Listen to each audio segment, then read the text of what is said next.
नमस्कार दोस्तों, आज हम बात करने जा रहे हैं क्रिस्टियानो रोनाल्डो के बारे में। दुनिया के सबसे बड़े फुटबॉल सितारों में से एक क्रिस्टियानो रोनाल्डो और उनकी लव स्टोरी की रानी जॉर्जिना रोड्रिगेज आखिरकार सगाई के बंधन में बंध गए हैं।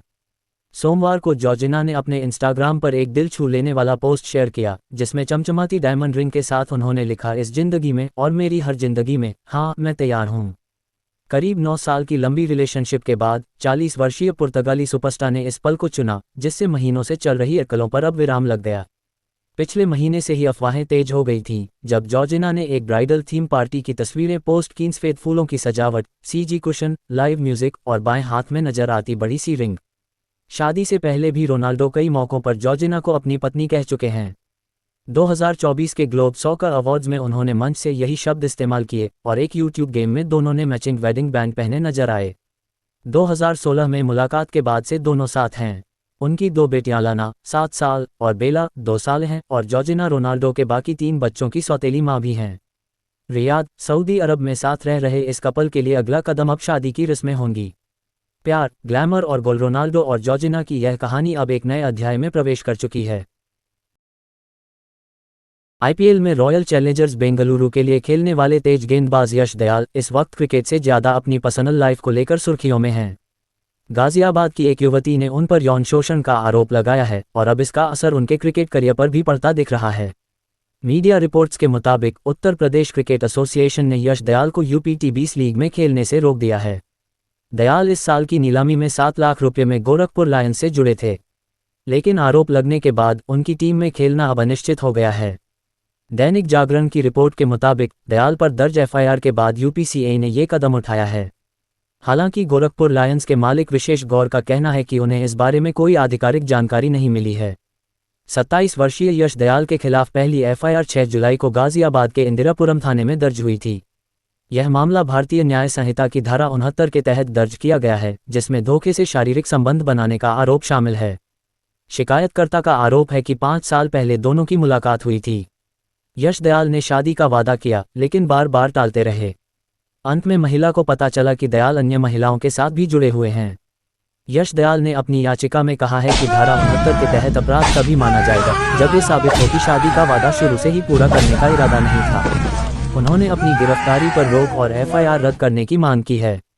अब देखना होगा कि कोर्ट का अगला फैसला यश दयाल के क्रिकेट करियर और उनके भविष्य पर क्या असर डालता है। देहरादून की नदियां इन दिनों रौद्र रूप में हैं। भारी बारिश के बाद पानी का स्तर खतरे के निशान को पार कर चुका है। कई इलाकों में बाढ़ जैसे हालात हैं और लोगों के घरों में पानी घुस गया है। वाल्मीकि बस्ती और नई बस्ती जैसे क्षेत्रों में पानी ने तबाही मचा दी है। स्थानीय लोग बता रहे हैं कि पानी का स्तर न केवल खतरे के निशान को पार कर गया, बल्कि घरों के अंदर तक भर गया है। तेज बहाव और अचानक बढ़ते पानी ने फ्लैश फ्लड जैसे हालात पैदा कर दिए हैं। गली गली में भरे पानी, घरों में डूबे फर्नीचर और बेबस होते लोग, ये तस्वीरें इस समय देहरादून की असली कहानी बयां कर रही हैं। मौसम विभाग ने बादल फटने की किसी घटना से इनकार किया है, लेकिन खतरा टला नहीं है। विशेषज्ञ चेतावनी दे रहे हैं कि देहरादून की नदियों का स्वरूप 12मासी से मौसमी धाराओं में बदलना, अतिक्रमण और कमजोर शहरी योजना, इन सब ने शहर को मानसून आपदाओं के लिए और ज्यादा असुरक्षित बना दिया है। हालात पर प्रशासन की नजर है, लेकिन सवाल ये है कि क्या देहरादून आने वाले दिनों में और बड़ी आपदा का सामना करने वाला है। तुर्की में 6.1 तीव्रता का भूकंप, इमारतें ढहीं, कई घायल। पश्चिमी तुर्की में रविवार को धरती जोर से हिली। 6.1 तीव्रता के भूकंप ने बालिकेसिर प्रांत में तबाही मचा दी। झटके इतने तेज थे कि 200 किलोमीटर दूर इस्तांबुल तक महसूस किए गए।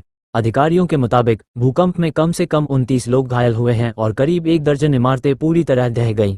सोशल मीडिया पर सामने आए वीडियो में इमारतों को भूकंप के दौरान गिरते हुए देखा जा सकता है। सबसे ज्यादा असर सिंदगी कस्बे में हुआ, जो इस भूकंप का केंद्र रहा। यहाँ के मेयर शेरकान साक ने बताया कि मलबे में दबे 4 लोगों को सुरक्षित निकाल लिया गया है, जबकि 2 अन्य को बाहर निकालने के लिए रेस्क्यू ऑपरेशन जारी है। रविवार सुबह आए इस भूकंप ने लोगों को नींद से जगा दिया। सड़कों पर अफरा-तफरी मच गई और कई लोग घबराकर खुले मैदानों में निकल आए। तुर्की के लिए ये साल एक और प्राकृतिक आपदा की दर्दनाक याद लेकर आया है और अब राहत व बचाव टीमें समय से जंग लड़ रही हैं।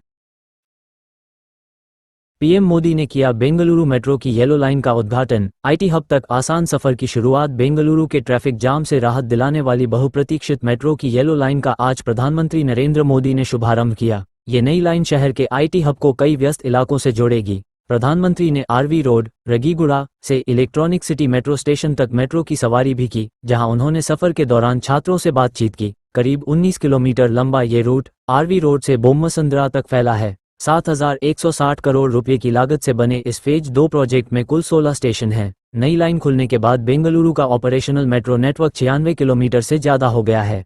इससे होसूर रोड, सिल्कबोर्ड जंक्शन और इलेक्ट्रॉनिक सिटी जंक्शन जैसे भीड़भाड़ वाले रूट्स पर ट्रैफिक का दबाव कम होने की उम्मीद है। फिलहाल येलो लाइन पर 3 ट्रेन सेट चल रहे हैं, जो हर 25 मिनट में मिलेंगी। Deputy CM D K Shivakumar के मुताबिक चौथा ट्रेन सेट इस महीने आ जाएगा और तब फ्रीक्वेंसी घटाकर 10 मिनट कर दी जाएगी। प्रधानमंत्री के काफिले के रगीगुड़ा स्टेशन पहुंचने से पहले बारिश के बावजूद सड़क के दोनों ओर जमा लोगों ने मोदी मोदी के नारे लगाए और फूल बरसाए। पीएम मोदी ने भी कार से हाथ हिलाकर लोगों का अभिवादन किया। उद्घाटन के मौके पर कर्नाटक के राज्यपाल थावरचंद गहलोत, मुख्यमंत्री सिद्धारमैया, केंद्रीय मंत्री मनोहर लाल खट्टर और शोभा करंदलाजे समेत कई बड़े नेता मौजूद रहे। येलो लाइन की शुरुआत के साथ बेंगलुरु के मेट्रो सफर में आज एक नया अध्याय जुड़ गया।